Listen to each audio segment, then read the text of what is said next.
L'intervention de l'OTAN en Yougoslavie est officiellement la raison de la constitution d'une liste unique entre Charles Pasqua et Philippe de Villiers pour ces européennes. Mais en fait, ce sont surtout les mauvais sondages qui ont poussé le président du Mouvement pour la France et l'ancien ministre de l'Intérieur à s'unir.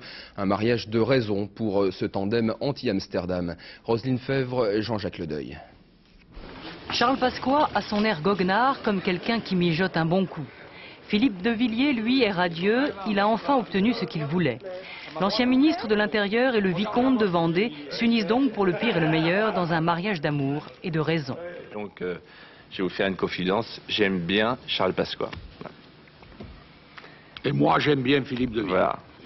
Pourtant, il y a quelques mois, Charles Pasqua, qui avait tenté de draguer les souverainistes à gauche, mais en vain, avait boudé Philippe de Villiers au point de le vexer. Il en était resté une phrase assassine. Quand Charles aura fini son archer aux aromates de gauche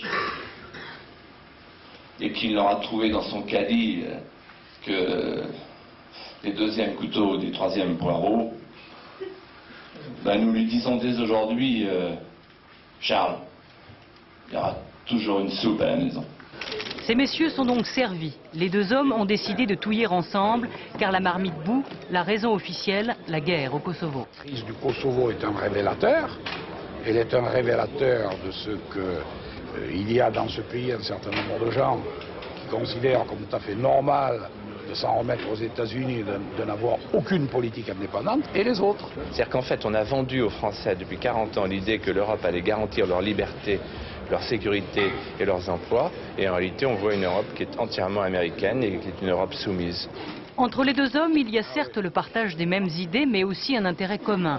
Seuls Charles Pasqua et Philippe de Villiers flirtaient avec les 5%. Ils ont donc décidé de s'en remettre au miracle de l'arithmétique.